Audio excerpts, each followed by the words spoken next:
We haven't talked to him since that. Right. Hey, good evening. Welcome to Moto Talk with Steve and Kim. I'm Steve, and that's Kim over there. And we're coming to you live right now, or you can watch it later, and we won't be live, but we'll still be alive. We will be alive. Yeah, I hope. Yeah. Hey, so shout out to Performance Power Sports.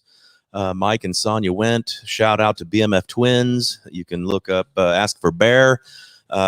He's here in Brownsburg.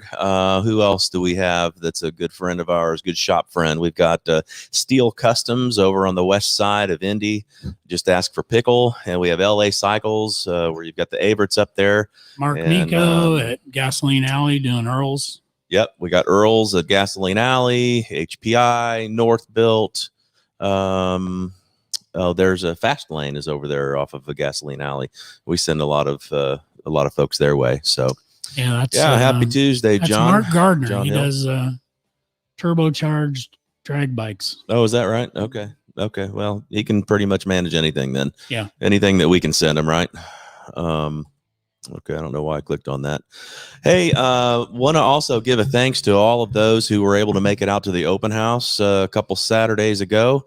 We were able to raise about $1,100 for both the fundraisers, and we sent out $550 to each, and they were very thankful. The children's the Survivors Children's Fund, and shout out to those that made bigger contributions, like for my neck, but Kerry Crashino donated Crashino donated the hog, and it was great. Oh, the Riley's Children's Hospital. So those are the two that I went to.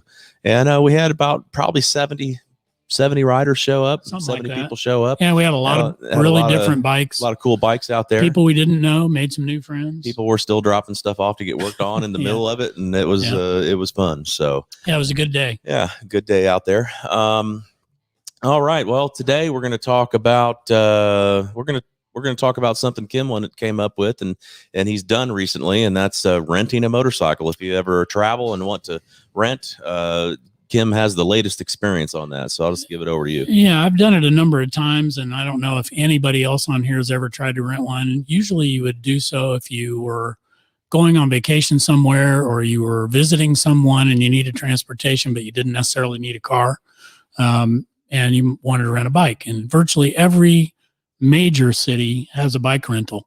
And I was surprised to find that even some Harley Davidson dealers will rent a bike, even though they don't say rental on the outside. Right. Now, there's a wide variance of how much you have to pay to rent a motorcycle, and I'll talk a little bit about that.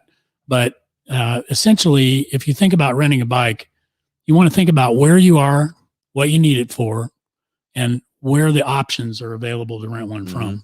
And there are a number of rental places that specifically focus on renting to people for days at a time, or maybe a week at a time. And that would be, the bigger ones are like Eagle Rider. Eagle Rider's in virtually every vacation spot you've ever heard of.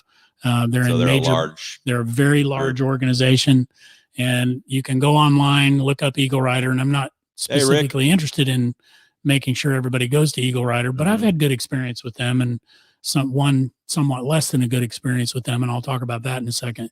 But again, if you check with other dealers in the area, you can sometimes find that. And in all of the big vacation spots, like I just recently went on a vacation, a very busy spot for vacations, and there were multiple rental agencies if you looked it up by the location. Yeah. And they were all. You went to Hawaii. I did, and it was terrific. But there were mom and pop rental places. Okay. And some of them were right downtown in Honolulu on the beach. Some of them were further out. And I was surprised to find, and I almost pulled the trigger on this, there's a rideshare program in Hawaii where individual owners rent you their motorcycle. Oh, wow. Yeah, I've heard of that. Yep. Yeah. And it turns out that this rideshare program is in many places.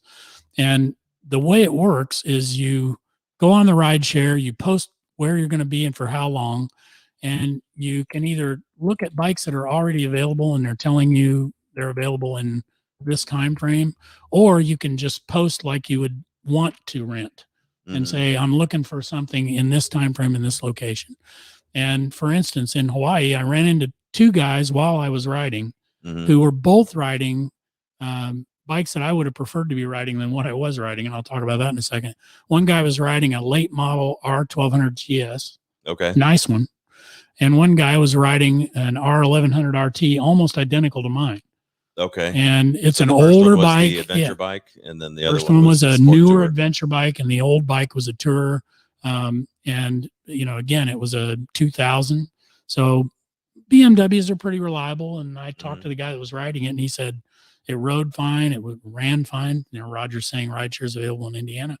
Cool. The thing that was really standing out about that was the R1100 or the R1200 GS was $40 a day from the individual renter, which is amazingly low. That sounds low to me. It is. And the R1100 RT was $30 a day. Wow. From the individual owner. So I don't know that I would rent one of mine for that much. I wouldn't. No, I wouldn't, because you don't know who's getting it. Yeah. And I think what happens is people buy these bikes and maybe they set them aside just specifically for that. Maybe they aren't. Could be. They aren't really in love with it. It's just something they can use.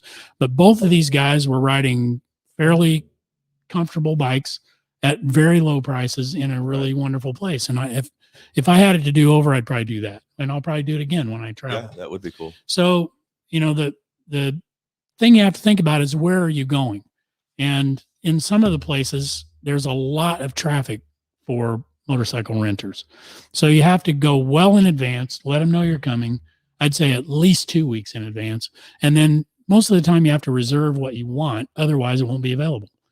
And a big company like Eagle Rider will rent things up to and including like a 117 Harley Street Glide, and those are, I don't know, something like $175 a day, which to me is a lot of money for anything you're renting. Right. Now, they also rent BMWs. I've rented BMWs from Eagle Rider out in California. I've rented Honda Shadows from them. You can rent little Honda Shadows. Okay. You can rent those 500 single water-cooled bikes they have now. I can't remember what they're called, but it's not a Rebel, but it looks like a Rebel. Right. You can rent those, and they're under $100 a day, which if you're going to use it for a few days, that's great. Yeah. All of the rental agencies, if you commit to a bike for more than a week, the rate goes way down. And if you're even renting a bike that's going to be $175 a day, the rate will probably drop to more like $100.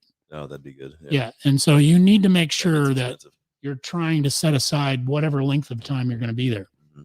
So the bike's availability varies by where you're going. The trip that I just made, there was a lot of availability because they've had a lockdown due to COVID in the state of Hawaii. And I didn't really know how that was going to affect it. But on September 13th, I got there on the 15th. On September 13th, they changed a lot of rules about how you go out and about and do what you're doing. And you had to wear a mask virtually all the time. Even if you were outside, they wanted you to wear a mask. Oh boy. Yeah. And they wanted you to bring, I know. they wanted you to bring an ID and your vaccination card, or you couldn't even get in a restaurant. They wouldn't let you in without it. And if you went into a food court, you couldn't sit down unless you had an ID and a vaccination card. Oh boy. So it was pretty complicated. I wouldn't have been able to go, but I'm telling you, there are a lot of people that did this for the wife. Yeah, right. I only did that for the wife, but I'm no longer grouped in with the anti-vaxxers on it. But I still support you guys. But thank you for that. I had a good time in Hawaii despite the problem. But the thing you got to think about where you're going, in addition to the availability of the bikes, is the condition of those bikes because of where they're being rented. Some of them get a lot harder use than when you go to some other places. And I see Dusty's, I would imagine. Yep. Yeah. And I'll show what Dusty posted. Yep. Yeah. Dusty's saying, hey, Bill, you do get a lot of enjoyment in a beautiful place, but an example would make a little more sense. An example would be they turn over bikes a lot more when they're in a place like Los Angeles or San Francisco or San Jose, wherever you're at on the West Coast. If you want to go up and down Highway 1 in Hawaii, not so much, because they have to import virtually everything. Right. So they get a motorcycle, they run it into the ground. Yeah. And I'll talk more about that. I knew you were going to get into this. Yeah. Yeah. So the condition. Yeah. The condition is not everything, but it's important. Yeah. So you have to think about the bike you need versus the bike you want. Does everybody want to ride a Road King or a Street Glide? Probably not. But the same companies that have those offer our 1200 GSs, which are great bikes to use if you're renting it, great bikes to own. They also rent things like modern Triumph street twins, speed triples, virtually anything you can get.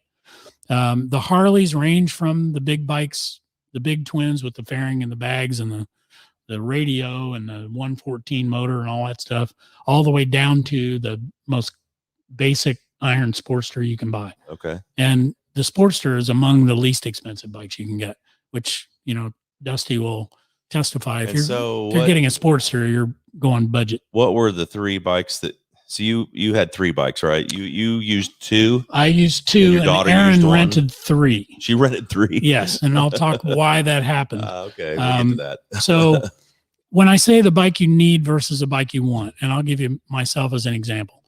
Did I want the big, street hog? If money was no object, yeah, fine. I had my wife with me. We're going to ride on it. I need bags on the windshield. Yeah.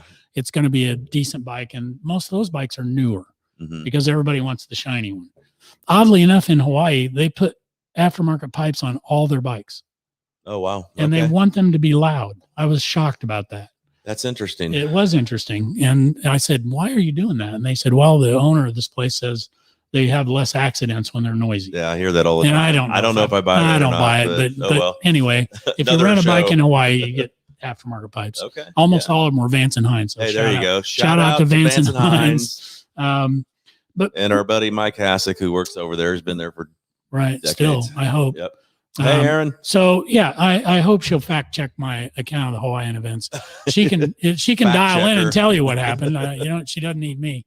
But so when I say bike you need versus a bike you want, so did I want the big hog? Yeah, maybe, but I didn't want to spend $175 a day. I didn't need that. No.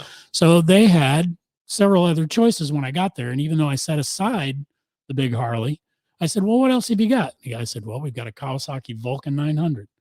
And we work on those, but they're unlovable as far as I'm concerned. Yeah. They're slow. They're not particularly comfortable. There's just a million things about it that aren't great. However, if you need a motorcycle with a saddlebag and a windshield, and you're visiting someplace and you only need it for a week, get you anywhere you want to go. It was perfectly fine. And the difference was about $70 a day. So why wouldn't I do that? Right. So long story made short, that was the first bike I rented. Because I changed the rental, I could only get that bike for a certain period of time, and I had to turn it back in and get another bike. The next bike I rented was a Suzuki Boulevard D50. Okay. And it was way slower than the Kawasaki, but it was a better motorcycle. The Kawasaki only had like 4,000 miles on it, but it had loose steering head bearings. It had a sketchy transmission. It was kind of worn out. It was kind of rattly and noisy. It needed a valve adjust. Kind of rode like it was a rental. It definitely got ridden hard, and they didn't do any maintenance on it. But when I got there, like I always do, and you should do too, make absolutely sure they check the air pressure in the tires. Make absolutely sure they check the oil. Make absolutely sure they check the electrical system, because any one of those 3 things can leave you somewhere you don't know anything about. That's true. So you got to make sure you do those things. So I'll bridge to our specific experience in Hawaii. I traded bikes because my first rental wasn't available for the last 2 days I needed it. Okay. But it was no big deal because the Suzuki was in way better shape because nobody wanted it. And it sat behind the shop for a long time. Yeah. Right. So it didn't get used very much. It had the god awfulest loud pipes I ever heard. They were individual pipes from Vance and Hines, and they had almost no baffles. So it was not going anywhere. It wouldn't get out of its own smoke, but it was really loud. But we rode it comfortably for a couple of days, and it was fine. And it was even cheaper than the Vulcan. But when they brought it out, they said, yeah, nobody really wants to rent this bike. They want to rent everything else. And I said, well, I can see it hasn't been rented. And they said, well, why do you say that? And the front disc was rusty. Yeah. And they said, oh, well, nobody's ridden it for a while. And I was like, yeah, well, might want to rotate that one. Might want to ride it a little bit and make sure it works. But they did check the air pressure, and they were very kind about that. They had a cool tool I've never seen before. I'm sure everybody on this call knows it exists, but it's a rolling cart that has an air tank on it with one of those small compressors on top of it that runs on 110. and they just rolled it out. It was already full of air. They just rolled it out to the bikes and started putting air in it. Yeah, which I thought was cool, because for us to do it, we got to pull the hose out and drag it all out. They didn't have to do that. Anyway, they wound up putting oil in the Suzuki, and they wound up adjusting this and that, and I was happy with it. But again, if you're in a hurry, maybe that doesn't work for you. And for me, it took them half an hour to get it all ready. It was fine. No big deal. No big deal. I was on vacation. Most of us want to get on it and go. From being on vacation, but it's something to keep in mind. So our specific experience in Hawaii included something Erin went through, which I didn't really expect. Her first choice there was a Triumph Street Twin. Okay. I took a pic. I put some stuff on Facebook. If you saw my Hawaii post on Facebook, there's a picture of her sitting on that Street Twin with the Vulcan lurking in the background. That was the. Oh, I'm sorry. That was the Speed Twin. That was the thumbnail for the video. I put it up there. Okay. Well, so she was riding a Speed Twin. That was the second bike she rented while I was there. The reason she got the Street Twin is because she'd rented it before. It fit her nicely. It did everything she knew.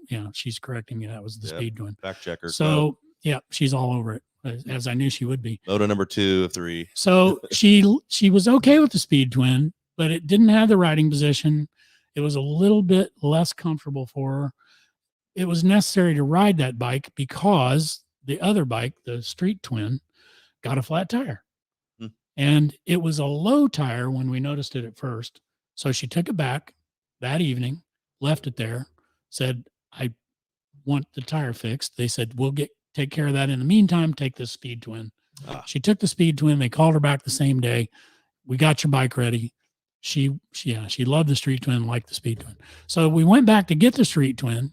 Didn't ask the question, although I posed it to her, did they replace the tire or not? And they didn't. They put a plug in it.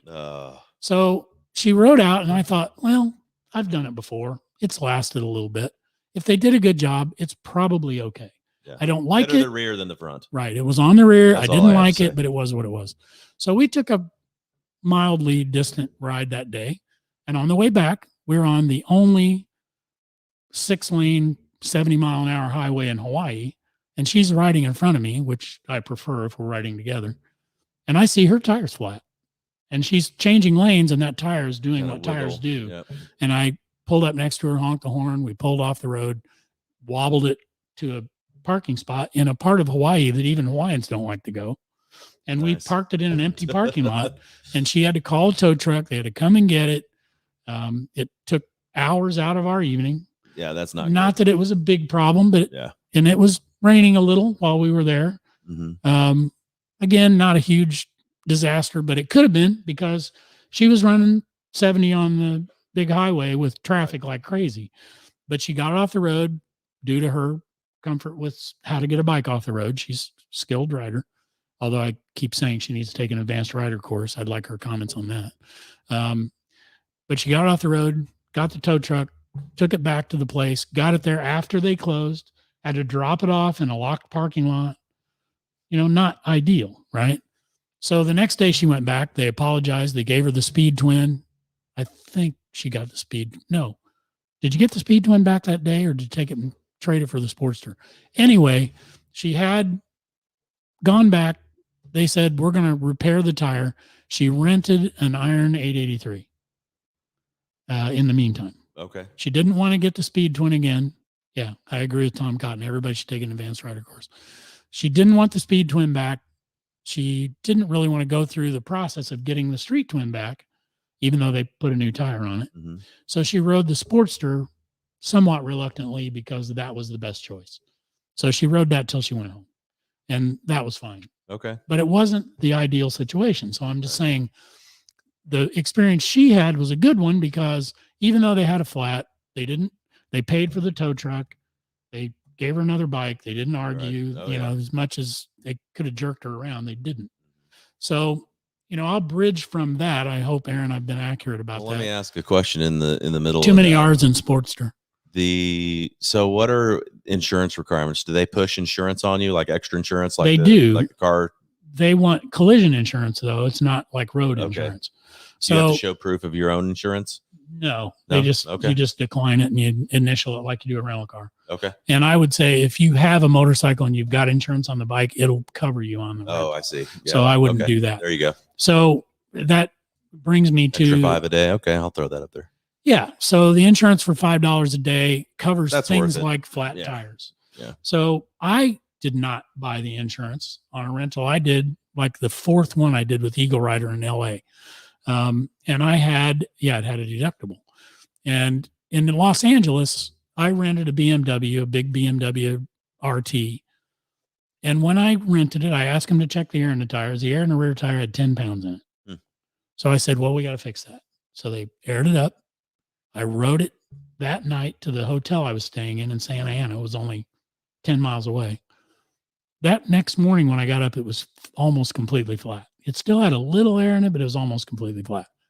I rode it back to the rental place. I wobbled it there 10 miles.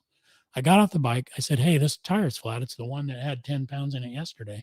And they remembered all that. Mm-hmm. And the guy said, well, the tire is now damaged because it went flat again. And you have to buy a new tire. Not my problem. Right. And I said, well, that's crazy. I'm not buying a new tire. He said, well, you got to pay for the tire and installing it on the bike. It was going to be like $300. And I said, that's insane. Boy. I'm not doing that. And he said, well, that's the policy. You didn't buy the insurance. So long story made short is I got the owner of the place on the phone. Yeah. And I expressed my displeasure with all that. And he said, well, you should have bought the insurance. He said, you're going to have to pay for it. And I said, I'm not paying for it. No matter what, how long we had to negotiate this, I'm not paying for that tire. And he said, well, I'll tell you what, if you buy the $5 insurance in arrears, like you're going to have the bike for 5 days. Yeah. If you pay the $25, you don't have to eat the tire. Sold. Right. But still, I know. I shouldn't have had to go through that. They should Right. have said, oh, I'm sorry, I had a flat. Yeah. They didn't do that. So to Aaron's point, that $5 a day is a deductible, I think, on collision. Yeah. It's not going to pay for your tire. Right. So you may have a different experience. In her experience, they were good about it. As much of a pain in the ass as it was, they still took care of it. Mm-hmm. In my case, I had to dick around and pay $25. Well, the low tire at the start should have been a telltale sign. Exactly. For both, actually. Right. Yeah. So that's the end of my war stories for LA and Hawaii. So I'm a little out of order, but I'm going to say, yes, you can buy warranties. You got to keep in mind when you rent a bike there, you got to pay a deposit no matter where you buy it. And it's going to be somewhere between $400 and $700. Yep. And basically they just put it on your credit card and give it back to you if everything goes well. And that's usually not a problem. And we've already talked about insurance. So the way I'll close this out, and I'd love questions if anybody has one. And you may have one, think of one while we're talking. Okay. When you go to a place you've never been before, you've got to think about, what is it going to be like there? You might be riding in a beautiful place like Hawaii, but I got to tell you, when you get on the H1, it's not what you think. There's merging coming from the right. There's merging coming from the left. H1 is in a highway, not the bike. H1 is in a highway, not the bike. There's traffic passing you on both sides. They're going 70 plus, and it's really narrow. It's not like interstates here. If there's no shoulder to speak of, the way you get off the road is only about 6 feet wide. It's not car width. You've got to take an exit. You got to get off of there and figure out what's going on. Like Aaron says here, That's an excellent point. Take a picture of the bike and show the way it looked when you rode it off the lot. That's an excellent way to do that. Yep. Even though they'll walk around and look at it, see if it's bent, dented or anything. Yep. At least you have the proof. But my point is, in Hawaii, you had to be prepared for that riding.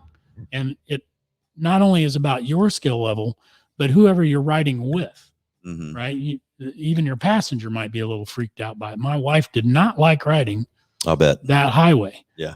We rode some perimeter roads and beach roads and, coastal roads, and they were 2-lane, 40 miles an hour. She thought that was okay, but it's not fun when you're really flying down the road on a highway that's just bumper to bumper going 70 miles an hour. Yeah. And it was pretty Not much getting like many that views there. virtually every day. So Jeremy, good question. Good Do you take question. your own helmet and gear, or do you rent that too? I've done both. When I was going to LA, I would pack my helmet in my big bag and carry it with me. So I had my stuff, or at least I had my helmet This and time gloves. you didn't. This time I Because didn't. it I was a used theirs, distance. and they offered full face helmet. My rental agency offered full face helmets and half helmets for free with the deal. I think Aaron had to rent hers. So, the other part of it is the craziest place I've ever rented. Yeah, like she said, if you don't like germs, some of the places will give you a balaclava to pull over your head before you put the helmet on. Not all of them did. The Hawaii people wouldn't do that. The experience I had in Los Angeles, I would put myself in the category of somebody with more than average experience. Mm-hmm. But in certain parts of LA, the traffic is merging from both sides of the road. It's exiting both sides of the road. Yeah. They're coming from one side and exiting within a quarter of a mile on the other side, and they're going 90 miles an hour. Right. And I admit that at one point I was trying to get out of Los Angeles to go up to Chino, which is like 60 miles away. And I was riding 100 miles an hour on a highway where people were merging from both sides, going off on both sides. Yeah. And that is not comfortable. Seems like you would only really want to rent a motorcycle in places that would really required it. Like if you're an adventure rider and you're in Colorado or something and you're going up some log trails or whatever, or if it's a scenic place, you would maybe want to be on a motorcycle. Yeah, I mean, there's no better way to enjoy a place that has great scenery than from a motorcycle. In my opinion, that's just the way you do it. And the thing about Hawaii that was great is the weather is absolutely perfect all the time. So there's no risk, at least for weather. But, again, you got to keep in mind all of these things. It's my rental experience in Hawaii. The bike that I rented would have normally been about $120 a day. But because I had bikes for a total of almost 11 days, my rental rate was more like 65, which a day, that's really worth it. That's not bad. So I would say think More about fun all than that, a car. negotiate with them and get a good deal. All right. Well, that does it for today, folks. Nice short segment on renting motorcycles. I do know that I looked into renting some ATVs not too long ago, and Bonnie and I actually did that down in Brown County. And you put like 400 down or whatever in case you damage certain things, and some of the requirements they had of you break it, you bought it type of thing. Yeah. When they've got 2x4s for bumpers on the front, and you got to pay for the 2x4 if you break it. Oh, nice. Yeah, so that's kind of interesting. Well, the last thing I'll offer on that is if you want to ride a speed twin, a street twin, some of the places rent Ducatis. If you just want to ride one and see what it's like, go rent one. Well worth it. Yeah. Yeah. Aloha, Aaron. All right. Thanks, everybody, for tuning in. We'll catch you next week on Moto Talk with Mahalo for joining us. Steve again.